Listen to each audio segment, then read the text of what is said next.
بس ایک حدیث مبارکہ یاد آئی، یہ کنز المعارف میں علامہ قسطلانی رحمۃ اللہ علیہ نے لکھی ہے۔ علامہ قسطلانی رحمۃ اللہ علیہ مصر کے رہنے والے تھے، قاہرہ کے تھے، اور جس وقت میں قاہرہ گیا، مجھے مصر کئی مرتبہ جانے کا اتفاق ہوا، آخری سفر جب میرا ہوا سال گزشتہ، تو میں ڈھونڈ کر علامہ قسطلانی رحمۃ اللہ علیہ کی قبر پر گیا، اور علامہ ابن حجر عسقلانی رحمۃ اللہ علیہ کی قبر پر بھی گیا۔ بہت سے حضرات کے وہاں قبور ہیں۔ تو علامہ قسطلانی رحمۃ اللہ علیہ نے ان کی کتاب ہے کنز المعارف، اس میں یہ حدیث مبارکہ نقل کی ہے کہ جناب نبی کریم رحمت عالم حضور اکرم صلی اللہ علیہ وسلم ایک مرتبہ حضرت ابو بکر، حضرت عمر، حضرت عثمان غنی رضی اللہ تعالی عنہم، ان تینوں اپنے عظیم ساتھیوں کو ساتھ لے کر اپنے داماد سیدنا علی بن ابی طالب کرم اللہ تعالی وجہہ کے گھر تشریف لے گئے۔ جب پہنچے تو حضرت علی رضی اللہ تعالیٰ عنہ کو بہت خوشی ہوئی کہ آج میرے گھر میں کتنے عظیم الشان مہمان آئے ہیں، اور ان میں وہ عظیم ہستی بھی میری مہمان بن رہی ہے جو معراج میں اللہ کی مہمان، جن کے میزبان خود اللہ جل جلالہ تھے۔ تو فوراً اندر گئے اور جا کر اہلیہ جو حضور علیہ السلام کی صاحبزادی اور لخت جگر نور نظر تھی، جنتی عورتوں کی سردار سیدہ فاطمۃ الزہرا رضی اللہ تعالیٰ عنہ سے فرمایا بھی گھر میں کچھ ہو تو جلدی سے دو اور کھانا بھی تیار کرو۔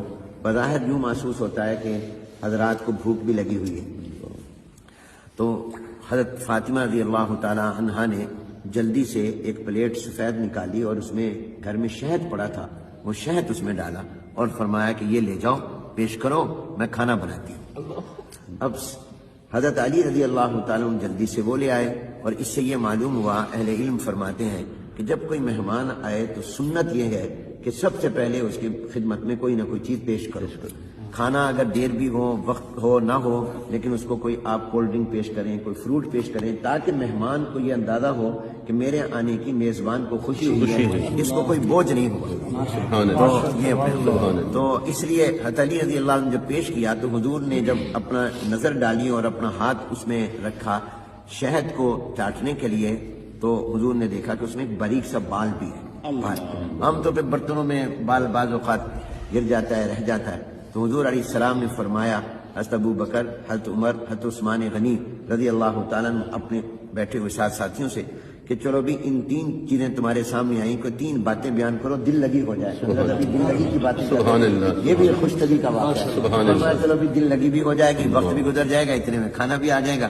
فرمایا ایک تمہارے سامنے پلیٹ ہے، برتن ہے جو بہت وائٹ، سفید، روشن، چمکدار ہے، اس میں شہد ہے، وہ میٹھا ہوتا ہے، بال ہے اور بال بہت باریک ہوتا ہے، تو ان تینوں سے تم کو تین باتیں بیان کرو۔ تو سب سے پہلے جانشین پیغمبر، امام الصحابہ، خلیفہ بلا فصل، مزاج شناس رسول، مزاج شناس رسول، مصدق پیغمبر سیدنا صدیق اکبر رضی اللہ تعالیٰ بولے، صحابہ فرماتے ہیں کہ جب کسی مجلس میں ابو بکر موجود ہوتے تھے اور حضور علیہ السلام کوئی سوال فرماتے تھے تو ہم سب ابو بکر کی طرف دیکھتے تھے اور ہم سمجھتے تھے کہ ان کے ہوتے ہوئے ہمیں نہیں بولنا چاہیے کیونکہ ہم میں بڑے وہ تھے۔ حضرت ابو بکر سب سے پہلے گفتگو فرماتے تھے، تو ابو بکر رضی اللہ تعالیٰ عنہ سے حضور نے فرمایا بھی تم کوئی بات کرو۔ حضور نے سب کو دعوت دی تھی مگر سب سے پہلے ابو بکر بولے۔ حضرت ابو بکر رضی اللہ عنہ نے عرض کی، یا رسول اللہ صلی اللہ علیہ وسلم، یہ برتن جتنا سفید ہے، روشن اور چمکدار ہے، اس سے زیادہ روشن، اس سے زیادہ چمکدار وہ ایمان ہے جو اللہ نے ہمیں عطا کیا۔ کیا کسی چیز میں روشنی ہوگی، کیا کسی میں نور اور چمک اور دمک اور جاذبیت اور کشش ہوگی جو ایمان کے اندر ایمان۔ اور فرمایا یہ ایمان جس کو مل جائے اس کو شہد میں اتنا مزہ نہیں آتا جتنا ایمان میں مزہ آتا ہے۔ نفس الامر میں ایمان بہت بڑا نور ہے، اور یہ چیز جس کو مل جائے اس کو شہد میں وہ مٹھاس نہیں آتی جو ایمان کے اندر مٹھاس آتی ہے۔ اور اس میں باریک بال ہے، اس سے میں ابو بکر یہ کہتا ہوں کہ اپنے ایمان کو سنبھال کر رکھنا اور اپنے ایمان کی حفاظت کرنا کہ زندگی بھر ایمان ساتھ رہے اور خاتمہ بھی ایمان پر ہو جائے، یہ بال سے زیادہ باریک اور نازک کام ہے۔ بال کو سنبھالنا آسان ہے، ایمان کو سنبھالنا بہت مشکل ہے۔ یہاں میں حکیم الامت حضرت تھانوی رحمۃ اللہ علیہ کی ایک بات بھی سنا دوں۔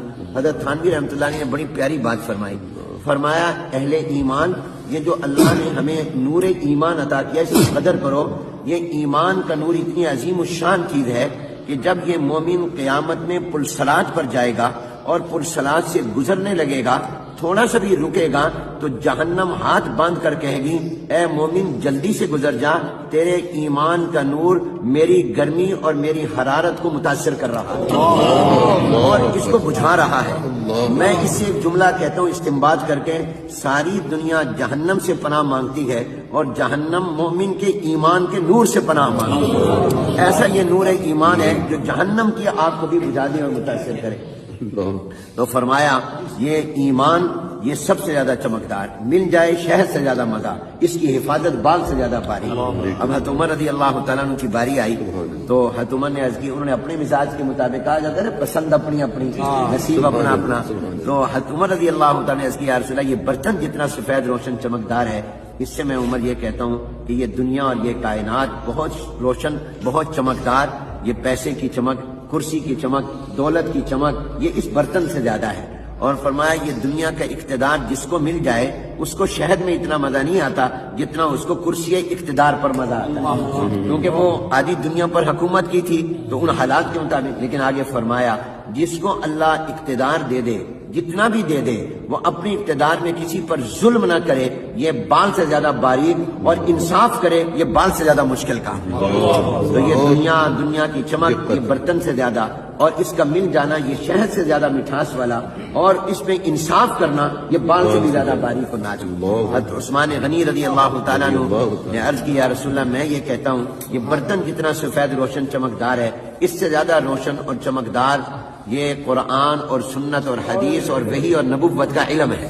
کیا کسی چیز میں اللہ نے روشنی رکھی ہوگی جو علم میں، العلم نور، اور فرمایا جس کو یہ علم مل جائے اس کو شہد میں اتنا مزہ نہیں آتا جتنا اس کو علم کے اندر مزہ آتا۔ اس میں باریک بال ہے، اس سے میں عثمان غنی یہ کہتا ہوں کہ اپنے علم پر عمل کرنا یہ بال سے زیادہ باریک اور نازک ہے۔ حضرت علی رضی اللہ تعالیٰ نے عرض کی یا رسول اللہ مجھے اجازت ہو تو میں بھی کچھ باتیں کہہ دوں۔ انہوں نے فرمایا تم بھی کہو۔ انہوں نے موقع محل کے مطابق جواب دیا، کہا یا رسول اللہ یہ برتن جتنا سفید روشن چمکدار ہے، اس سے زیادہ روشن، اس سے زیادہ چمکدار آنے والا مہمان ہوتا ہے۔ مہمان کی پیشانی میں بھی چمک ہوتی ہے، کیونکہ وہ میزبان تھے، حضور علیہ السلام اور حضرت ابوبکر عمر عثمان مہمان تھے، تو کہا مہمان کی پیشانی میں بھی چمک ہوتی ہے اور وہ اس برتن سے زیادہ ہوتی ہے۔ اور فرمایا جب مہمان کھاتا ہے اور اس کو پسند آ جائے میزبان کا کھانا تو میزبان کو شہد سے زیادہ مزہ آتا ہے، میزبان کو مزہ آتا ہے۔ اور اس میں باریک بال ہے، اس سے میں آگے یہ کہتا ہوں کہ مہمان کو 100% خوش کر کے بھیجنا یہ بال سے زیادہ باریک ہے۔ یہ جتنی بھی خدمت کر لے پھر بھی کہیں گے فلاں کمی رہ گئی، وہ کہتے جی بڑی زبردست دعوت تھی لیکن فلانی ڈش نہیں تھی، آئس کریم نہیں تھی، فلاں چیز نہیں۔ اور پردے میں بات سن رہی تھی سیدہ فاطمہ لخت جگر نور نظر، کچے مکان کے دیواریں چھوٹی ہوتی تھی، اندر سے پیغام بھیجا ابا جان اگر اجازت ہو تو آپ کی بیٹی بھی اس گفتگو کا حصہ بننا چاہتی ہے اور وہ بھی 3 باتیں کرنا چاہتی ہے۔ حضور علیہ السلام نے فرمایا بیٹی تم بھی کہو۔ انہوں نے اندر سے کہا یا رسول اللہ صلی اللہ علیہ وسلم میں یہ کہتی ہوں یہ برتن جتنا سفید روشن چمکدار ہے اس سے زیادہ روشنی اور چمک اللہ نے عورت کی حیا میں، عورت کی حیا میں، کس چیز میں چمک ہوگی جو عورت کی حیا میں۔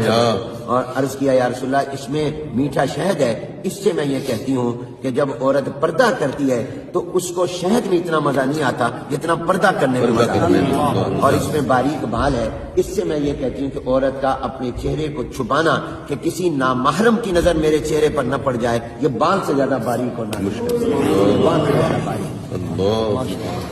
حضرت جبرائیل علیہ السلام آ گئے اور فرشتوں کے سردار آ گئے، انہوں نے کہا یا رسول اللہ اگر اجازت ہو تو ان لوگوں نے 3 باتیں کہی، میں بھی 3 باتیں کہنا چاہتا ہوں۔ انہوں نے فرمایا تم بھی کہو، آسمان والوں کی نمائندگی بھی ہو جائے گی۔ انہوں نے کہا یا رسول اللہ میں یہ عرض کرتا ہوں کہ یہ برتن جتنا سفید روشن چمکدار ہے اس سے زیادہ روشن چمکدار وہ دین اسلام ہے جو اللہ نے آپ کو عطا کیا، اسلام میں روشنی، اور اس میں میٹھا شہد ہے۔ اس سے میں یہ کہتا ہوں کہ جب کوئی اسلام پر چلنے لگ جائے تو اس کو شہد میں اتنا مزہ نہیں آتا جتنا اسلام پر عمل کرنے میں، اور اس میں باریک بال ہے۔ اس سے میں جبرائیل یہ کہتا ہوں کہ اسلام میں آگے بڑھتے رہنا، پیچھے نہ جائے، اس کو بیک گیئر نہ لگے، یہ بال سے زیادہ باریک اور نازک کام ہے۔ کہتے ہیں کہ حضور اکرم صلی اللہ علیہ وسلم نے فرمایا اب میں بھی 3 باتیں کہتا ہوں. حضور علیہ السلام نے فرمایا جتنا یہ برتن چمکدار روشن سفید ہے اس سے زیادہ روشن چمکدار اللہ کی محبت ہے. اللہ کی محبت. کسی چیز میں کیا سبحان چمک ہوگی اللہ. جو اللہ کی محبت میں چمک ہے. محبت. اور پھر فرمایا کہ اس میں میٹھا شہد ہے. اس سے میں یہ کہتا ہوں کہ یہ اللہ کی محبت جس کو مل جائے اس کو شہد میں اتنا مزہ نہیں آتا جتنا اللہ اللہ کرنے میں. ابھی آپ اللہ اللہ کریں گے اس میں جو آپ کو مٹھاس آئے گی وہ کسی چیز میں نہیں. اور پھر فرمایا اس میں باریک بال ہے. اس سے میں یہ کہتا ہوں کہ اللہ کی محبت میں آگے بڑھنا ترقی کرتے رہنا, ہر لمحہ اور سانس اور ہر دن اللہ کی محبت میں آگے جائے, یہ بال سے زیادہ باریک اور نازک کام ہے. فرمایا کہ اسی دوران حضور علیہ السلام پر وحی آنے لگ گئی اور وہ کیفیت ہو گئی جو وحی کے وقت ہوتی تھی کہ سخت سردی میں بھی پسینہ آتا تھا. تو حضور علیہ السلام پر وحی آئی.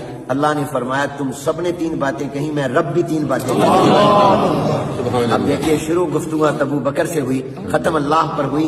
وختامہ مسک. اللہ نے فرمایا کہ میں یہ کہتا ہوں کہ یہ برتن جتنا سفید روشن چمکدار ہے اس سے زیادہ روشن چمکدار وہ جنت ہے جو میں نے اہل ایمان کے لیے تیار کی ہے. اور اس میں میٹھا شہد ہے. اس سے میں اللہ یہ کہتا ہوں کہ جب جنت کی نعمتیں میں جنتیوں کو دوں گا ان کو شہد کی حلاوت اور مٹھاس اور مزہ بھول جائے گا. جنت کی نعمتوں کی مٹھاس اس سے کئی گنا زیادہ ہے, کوئی نسبت ہی نہیں. اور باریک بال ہے. اس سے میں یہ کہتا ہوں کہ اس جنت میں جانے کے لیے پل صراط سے گزرنا پڑے گا جو بال سے زیادہ باریک اور نازک ہے, لیکن ایمان والے ایسے گزر جائیں گے. اللہ یہ تمام ہم روشنیاں اور چمک اللہ ہمیں عطا فرمائے. اور اللہ تعالیٰ نے فرمایا اللہ دوست ہے ایمان والوں کا, یہ نہیں فرمایا ایمان والے دوست ہیں اللہ کے. دیکھو کیا تعبیر ہے. ایک ہے کہ میں آپ کہیں کہ حنیف ہم آپ کے دوست ہیں, ایک یہ کہ میں کہوں میں آپ کا دوست ہوں. تو اللہ نے فرمایا میں ان کا دوست ہوں. تو اللہ تعالیٰ ہمیں یہ ایمان کا نور عطا فرمائے اور یہ روشنی اور چمک عطا فرمائے. اور اللہ تعالیٰ اس مجلس کو بابرکت فرمائے اور اہل دل ہمیں بنائے. ہمارے جیسے مولانا نے مفتیٰ نے فرمایا ہمارا دل بنے دلدل نہ بنے. اللہ تعالیٰ ہمیں اور یہ وہ لوگ تھے جن کا دل بنا ہوا ہے, جن کا دل حضور نے بنایا تھا, اس لیے اللہ نے ان کے دلوں کا امتحان لیا. اولئک الذین امتحن اللہ قلوبہم للتقویٰ وما علینا الا